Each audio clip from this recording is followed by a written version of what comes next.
Welcome to the TMC Newsroom. My name's Rich Tehrani. Thanks for watching us today. This week we are in San Jose, California, meeting with the best and brightest companies in Silicon Valley. And on our program is Joe Gottlieb, who's the president and CEO of SenSage. Joe, welcome to the newsroom. How are you? Thanks. Very good today. How about yourself? Can't complain. Things are good. Like I said, we off camera. We have a heat wave in Connecticut right now, where our headquarters are, 90 to 100 degrees. So being out here, Enjoying the moderate weather out here. Exactly. Well, we're indoors anyway. So. Yeah, that's right. We don't even go outside very much. So tell me about your company. What do you do? Sure. So SenSage is a security information and event management company. We help large enterprises and government agencies monitor their security events for compliance and also to increase and improve their defenses. So when you say security events, what do you mean? Well, all digital devices produce events, log data primarily, that helps people monitor what's going on. And so this has really evolved into a very, very complex and overwhelming effort to try to look at all these events and figure out which are the suspicious activities, which is the noise, what's the signal, and how do I isolate those things that require investigation.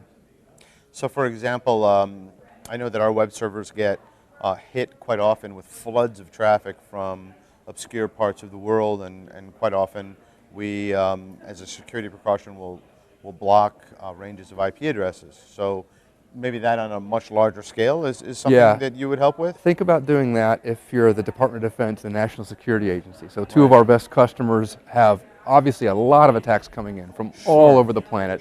And for them, the scale of managing this problem is just immense. So we're talking like petabytes of data being produced by these systems. And frankly, in our sector, we're the only company that focuses on event management as a data management problem.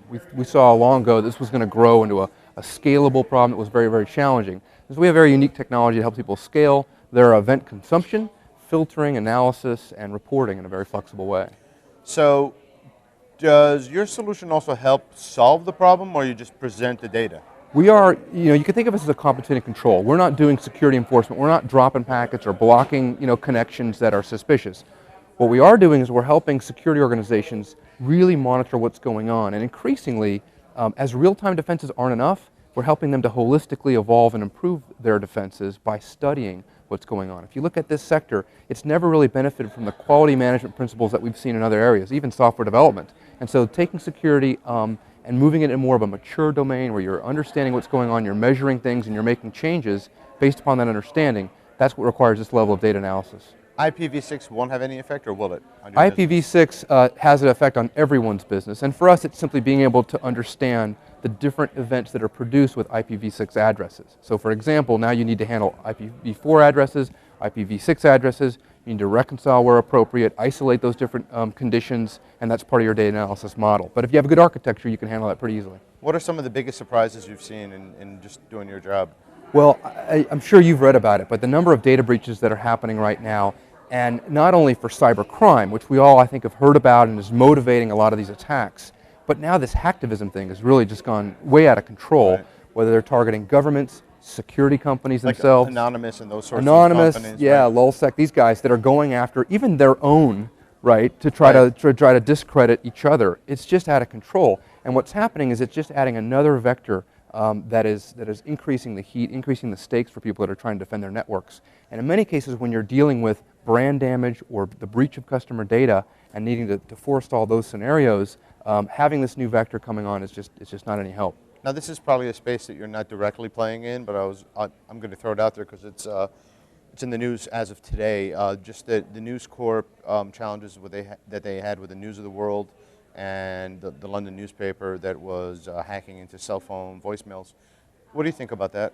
Well, the hacking thing is the common word. In this case, it's all about going after information that's sitting in this voicemail. So the normal security precautions would apply, even to consumers, to try to change their passwords, just like you hear about from a Sony PlayStation Network type breach. I think the bigger issue is what's happening in a lot of legislative efforts that are starting to mandate the retention of IP address information and other sorts of digital information so that we can look at that data when there's a subpoena and we're investigating criminal activity. More and more of that legislation, both in the EU and the US, is starting to pop. And that's helping us to address this fifth domain, the cyber domain, in terms of a place for cybercrime to happen. So what's next for your company?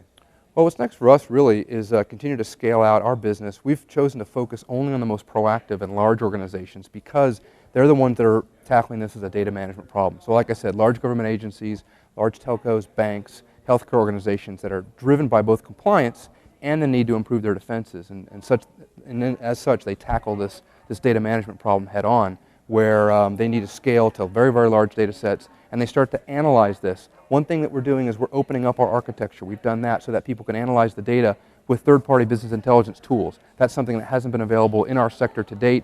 We think it should leverage all of the proven methods in data warehousing and business intelligence because the stakes are so high in security, you've got to be able to pick apart that data and find what you need. Fantastic. Thanks. You Great bet. to meet you. Good to meet you.